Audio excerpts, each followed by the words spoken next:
Ikuti Haji bersama ANB. Hubungi. Assalamualaikum warahmatullahi wabarakatuh.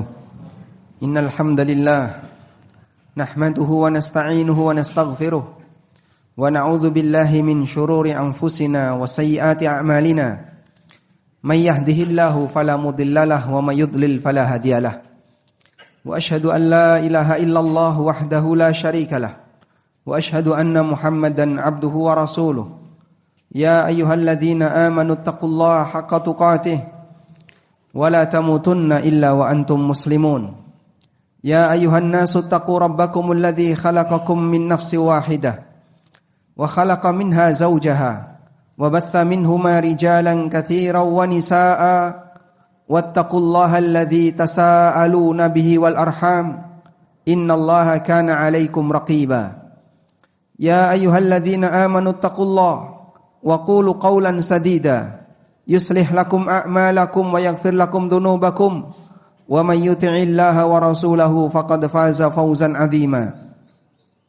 Amma ba'du fa inna asdaqal hadithi kitabullah wa khairal huda huda nabiyyina Muhammadin sallallahu alaihi wasallam wa syarral umuri muhdatsatuha fa inna kulla muhdatsatin fid dini bid'ah wa kulla bid'atin dhalalah wa kulla dhalalatin finnar. Wa usalli wa usallim ala nabiyyina Muhammadin wa ala alihi wa sahbihi ajma'in. Hadirin jamaah Jumat dimulakan Allah Subhanahu wa taala.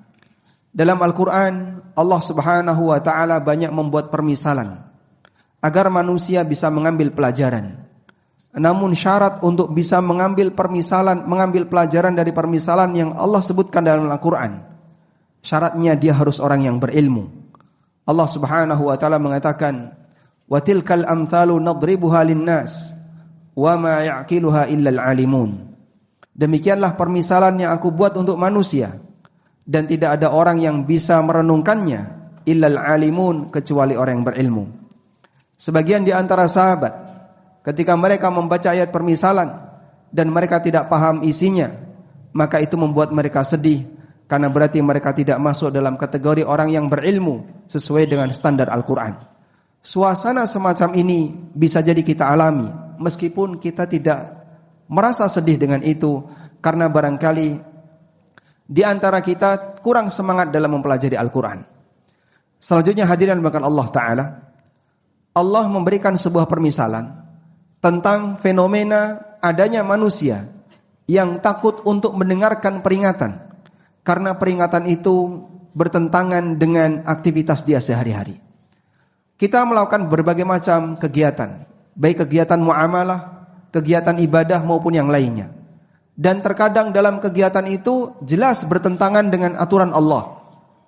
Sebagian di antara orang, mereka pilih-pilih ketika mau mendengarkan kajian dengan alasan dia enggak berani untuk mendengarkan tausiah yang isinya menyudutkan pekerjaannya atau menyudutkan aktivitas sehari-harinya, sehingga dia takut untuk mendengarkan ceramah yang barangkali ceramah itu bertentangan dengan aktivitas dia sehari-hari. Allah Subhanahu wa taala berfirman di surat Al-Baqarah tentang bagaimana permisalan yang Allah buat mengenai keberadaan orang yang dia tidak mau mendengarkan Al-Qur'an. Allah Ta'ala mengatakan, "Au kasayyibim minas sama' fihi dhulumatun wa ra'dun wa barq yaj'aluna asabi'ahum fi adhanihim minas sawa'iqi hadharal maut." Atau seperti hujan yang turun dengan deras minas sama' dari atas. Fihi dhulumat, di sana ada suasana gelap. Wa ra'dun wa barq, ada petir dan ada kilat. Yaj'aluna asabi'ahum fi adhanihim, mereka meletakkan jarinya untuk menutupi telinganya. Hadzaral maut, karena takut mati. Wallahu muhitum bil kafirin, dan Allah Ta'ala meliputi apa yang dilakukan oleh orang kafir. Jamaah dimuliakan Allah Subhanahu wa taala. Ibnu Qayyim rahimahullah punya buku khusus yang berjudul Al-Amthal fil Quran, aneka permisalan dalam Al-Quran. Beliau menyebutkan, dalam ayat ini Allah Subhanahu wa taala membuat permisalan. Al-Quran ibarat hujan yang turun di muka bumi. Karena Al-Quran merupakan sumber kehidupan bagi siapapun yang ada di muka bumi.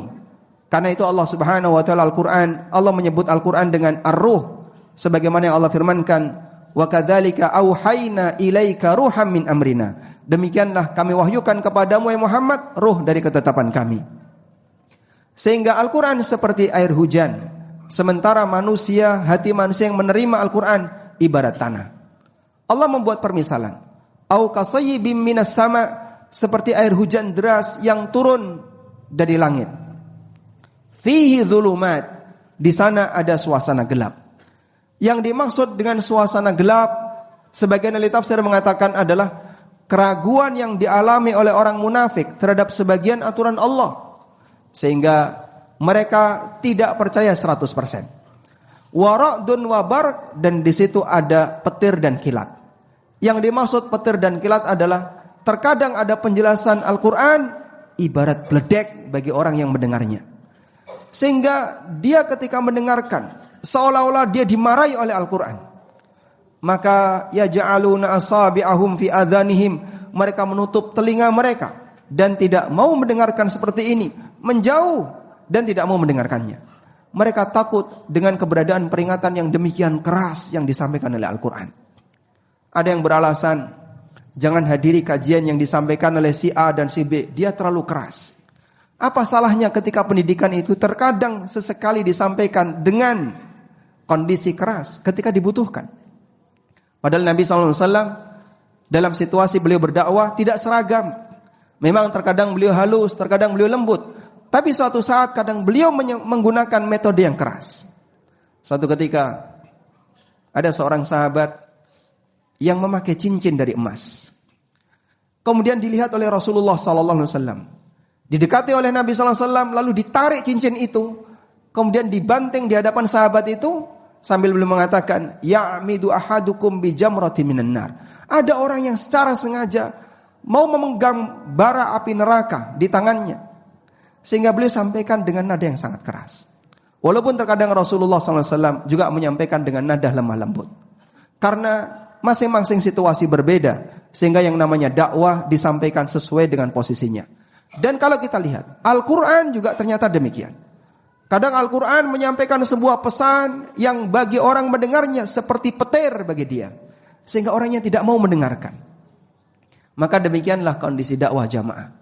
Karena itu hadirin dimakan Allah Subhanahu Wa Taala, keberadaan orang yang mereka tidak mau mendengarkan, yang masalah bukan Qurannya, tapi yang masalah adalah orangnya. Terkadang ada orang yang dibentak sedikit dia ketakutan, berarti dia adalah manusia mental rendah. Sehingga dia ketakutan untuk mendengarkan sesuatu yang bertentangan dengan aktivitas hidupnya. Di ayat yang lain Allah Subhanahu wa taala berfirman, "Fama lahum 'anit tadhkirati mu'ridin." Kenapa mereka berpaling dari peringatan yang Allah turunkan? Ka'annahum humurum mustanfirah farrat min qaswarah. Perumpamaan mereka itu seperti keledai yang lari terbirit-birit, farrat min qaswarah, yang lari dari kejaran singa. Itu zebra, ketika melihat singa dari kejauhan, mereka sudah lari terbirit-birit. Gambaran yang diberikan oleh Al-Quran bagi orang yang ketakutan untuk mendengarkan tausiah yang itu bertentangan dengan aktivitas sehari-harinya, seperti zebra, keledai yang ketika melihat singa dia lari terbirit-birit. Jangan dekati majelis seperti itu. Kamu jangan mendekat ke tempat kajian seperti ini. Dia ketakutan. Kenapa? Dia suka membahas masalah riba. Yang ini membahas masalah harta haram. Yang ini suka menyindir para mahasiswa. Yang ini suka menyindir orang-orang yang suka korupsi dan seterusnya. Sehingga mereka dihindari jamaah. Gambaran orang yang takut seperti itu, seperti keledai yang ketakutan ketika melihat singa. Ka'annahum humurum mustanfirah farrat min qaswarah. Mereka seperti keledai yang lari dari kejaran singa. Karena itulah jamaah dimulakan Allah, mental manusia berwarna-warni ketika dia menghadapi kebenaran. Ada sebagian orang yang dia menghadapi kebenaran mentalnya kuat, sehingga dia siap. Walaupun bisa jadi ceramah ustadz ini mungkin bertentangan dengan aktivitas sehari-hari saya siap untuk mendengarkan. Jika memang nantinya ada yang berbeda dengan apa yang menjadi kebiasaan saya, semoga saya bisa berubah. Alhamdulillah, inilah mental pemberani. Sebagian di antara mereka ada yang ketakutan. Sehingga saat mereka tahu kajian di sini terkadang menyinggung A, menyinggung B, awas hati-hati. nanti kamu sering kadang tersentuh. Kenapa? Karena beliau terkadang menyinggung masalah pelanggaran yang kau lakukan. Akhirnya dia takut, dia enggak mau dengerin, dia lari dan dia menjauh. La haula wala quwata illa billah. Al-Quran memberikan perumpamaan. Ada peringatan seperti petir, dan ada orang yang ketakutan seperti layaknya binatang yang ketakutan ketika melihat singa. Mari jamaah yang dimuliakan Allah, kita sebagai hamba Allah yang punya kewajiban untuk beribadah kepada Allah, dan salah satu di antara bentuk ibadah adalah mentaati segala perintah Allah. Kita siap untuk mendengarkan apapun perintah yang datang dari Allah, walaupun bisa jadi peringatan itu tidak sesuai dengan aktivitas yang kita lakukan. Semoga dengan demikian Allah Subhanahu wa taala akan semakin menambahkan hidayah bagi kita dan kita bisa berjalan di atas jalan yang lurus. Demikian sebagai khutbah yang pertama, semoga bermanfaat. Aqulu qauli hadza wa astaghfirullah. Alhamdulillah wassalatu wassalamu ala Rasulillah wa ala alihi wa sahbihi wa mawalah. Wa asyhadu an la ilaha illallah wahdahu la syarika lah. Wa asyhadu anna Muhammadan abduhu wa rasuluh. Ya ayyuhalladzina amanu taqullaha haqqa tuqatih wa la tamutunna illa wa antum muslimun. Jamaah dimuliakan Allah Subhanahu wa taala. Para sahabat Rasulullah sallallahu alaihi wasallam adalah potret manusia yang paling ideal. Dan salah satu di antara mengapa mereka dijadikan oleh Allah sebagai manusia yang ideal, sehingga mereka jadi profil bagi yang lain untuk ditiru. Karena mereka adalah orang yang punya prinsip, sangat siap untuk mendengarkan apapun penegasan dari Allah, keterangan dari Allah, dan mereka siap untuk menerimanya. Mereka punya kebiasaan minum khamr. Bahkan para ulama menyebutkan, pada waktu Nabi SAW beliau Isra Mi'raj, Jibril datang kepada beliau dengan membawa 2 gelas. Yang satu berisi susu, yang satu berisi khamr. Lalu Nabi SAW diminta untuk memilih. Nabi SAW memilih susu. Kemudian Rasulullah SAW diberi komentar oleh Jibril, laqad ikhtartal fitrah. Engkau telah memilih fitrah. Kenapa yang dibawa Jibril itu susu dan khamr? Di masa silam, variasi minuman itu sangat terbatas. Di masa kita punya banyak variasi minuman. Orang menyimpan kopi, ada yang menyimpan minuman coklat, ada yang menyimpan minuman sirup, dan aneka minuman yang lain. Itu di masa sekarang. Dulu di zaman Nabi SAW, rata-rata hampir semua rumah sebelum khamr diharamkan, maka yang mereka simpan ada 3. Air putih, susu, dan khamr. Sehingga khamr sudah menjadi hidangan harian yang dikonsumsi oleh masyarakat Mekah, Madinah sebelum diharamkan. Sementara khamr diharamkan belakangan. Allah Subhanahu wa taala ketika memberikan edukasi untuk mengharamkan khamr, diturunkan ayat secara bertahap. Yang pertama, Allah Subhanahu wa taala memberikan pujian terhadap buah-buahan yang sebagian buah-buahan itu bisa diperas hasilnya, bisa diperas airnya, kemudian dijadikan sebagai khamr. Sebagaimana Allah sebutkan di surat An-Nahl. Wa minas samarat tattakhiduna minhu sakaran wariskan hasana. Di antara buah-buahan itu kalian jadikan sebagai minuman yang memabukkan. Dan itu dalam konteks Allah menjelaskan tentang kenikmatan berupa buah-buahan. Yang kedua, Allah Subhanahu wa taala menjelaskan bahwa pada khamr ada sisi manfaat dan sisi madarat. Namun madaratnya lebih dominan. Yas'alunaka 'anil khamri wal maisir qul fihima itsmun kabir wa manafi'ul linnas wa itsmuhuma akbaru min naf'ihima. Mereka bertanya kepadamu wahai Muhammad tentang khamr dan judi. Jawablah, dalam khamr dan judi ada sisi manfaat dan ada sisi madarat. Wa itsmuhuma, tapi dosanya lebih besar daripada manfaatnya. Dan para ulama sepakat bahwa yang dimaksud sisi manfaat adalah sisi manfaat perdagangan. Karena ketika itu khamr menjadi salah satu komoditas ekspor dari Madinah yang dikirim ke Syam atau ke Yaman. Yang ketiga, Allah jelaskan bahwa orang yang minum khamr tidak boleh salat. La taqrabus salata wa antum sukara. Janganlah kalian mendekati salat ketika kalian sedang mabuk. Hatta ta'lamu ma taqulun, sampai kalian menyadari apa yang kalian baca. Ketika turun ayat ini, para sahabat minum khamr pilih waktu. Sehingga mereka baru berani minum khamr setelah salat Isya. Begitu subuh sudah sadar. Dan para sahabat ketika turun beberapa penjelasan ini, Umar bin Khattab radhiyallahu anhu mengatakan, "Ya Rabbi, bayyin lana bayanan syafiyan bil khamri." Ya Allah, berikan penjelasan kepada kami, penjelasan yang memuaskan tentang khamr. Sehingga mereka terus meminta kepada Allah penjelasan. Sampai akhirnya Allah subhanahu wa ta'ala menurunkan firman-Nya di surat Al-Ma'idah.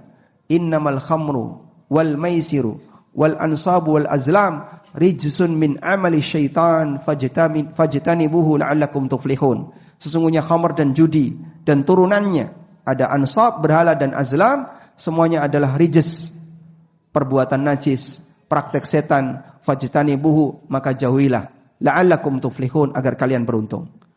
Dan begitu turun ayat ini, khamr yang mereka simpan dibuang. Datang seorang sahabat yang bernama Abu Talha. Beliau adalah sahabat yang sering merawat anak yatim. Dan pada waktu itu ada salah satu di antara anak yatim yang dirawat oleh Abu Talha, ditinggalkan warisan oleh orang tuanya berupa khamr. Ini kalau dibuang, maka anak yatim ini kehilangan seluruh warisannya. Beliau datang kepada Rasulullah SAW. Barangkali ada solusi untuk menyelamatkan harta anak yatim ini. Apa yang ditawarkan oleh Abu Talha? Ya Rasulullah, afala naj'aluhu khallan. Bagaimana kalau khamr ini kita jadikan sebagai cuka? Dan cuka halal hukumnya. Apa kata Nabi SAW? La ahrikha. Gak boleh, buang semuanya. Subhanallah. Keteguhan hati seorang sahabat. Mereka berani untuk menanggung resiko rugi daripada harus melanggar aturan Allah. Dibuanglah itu khamr walaupun itu warisan anak yatim, sehingga dia sanggup untuk mengganti biaya hidup anak yatim ini dengan uang pribadinya. Demikianlah mental para pemberani di kalangan para sahabat, sehingga mereka adalah orang yang siap untuk menerima hukum Allah walaupun bertentangan dengan kepentingan pribadinya. Sekarang banyak orang yang hilang mental seperti ini, sehingga mereka ketakutan untuk mendengarkan aneka tausiah yang dianggap tidak sesuai dengan kepribadiannya, tidak sesuai dengan kebiasaan hidupnya. Maka saat mereka belajar, pilih-pilih kira-kira kajian yang banyak guyonnya atau yang sifatnya permisif, semuanya serba boleh, sehingga kalau mereka melakukan pelanggaran apapun diizinkan. Kita mohon kepada Allah Subhanahu wa taala, semoga Allah jadikan hati kita hati yang lurus, sehingga siap untuk menerima setiap kebenaran yang diberikan oleh Allah Subhanahu wa taala kepada hambanya. Allahumma salli ala Muhammad wa ala ali Muhammad kama sallaita ala Ibrahim wa ala ali Ibrahim innaka Hamidum Majid. Allahumma ighfir lil mu'minina wal mu'minat wal muslimina wal muslimat al ahya'i minhum wal amwat innaka sami'un qaribun mujibu da'awat ya qadiyal hajat. Allahumma inna nas'alukal huda wat tuqa wal afafa wal ghina. Allahumma aminna fi awtanina wa aslih a'immatana wa wulata umurina. Allahumma a'inhum ala tanfidhi amanatihim. Allahumma arzuq lahum bitanatas salihin. Allahumma arzuq lahum wuzara'as salihin. Rabbana atina fid dunya hasanah wa fil akhirati hasanah wa qina adzabannar. Wa sallallahu ala nabiyyina Muhammadin wa ala alihi wa sahbihi wa sallam. Wa akhiru da'wana anil hamdulillahi rabbil alamin. Wa qumu ila salatikum.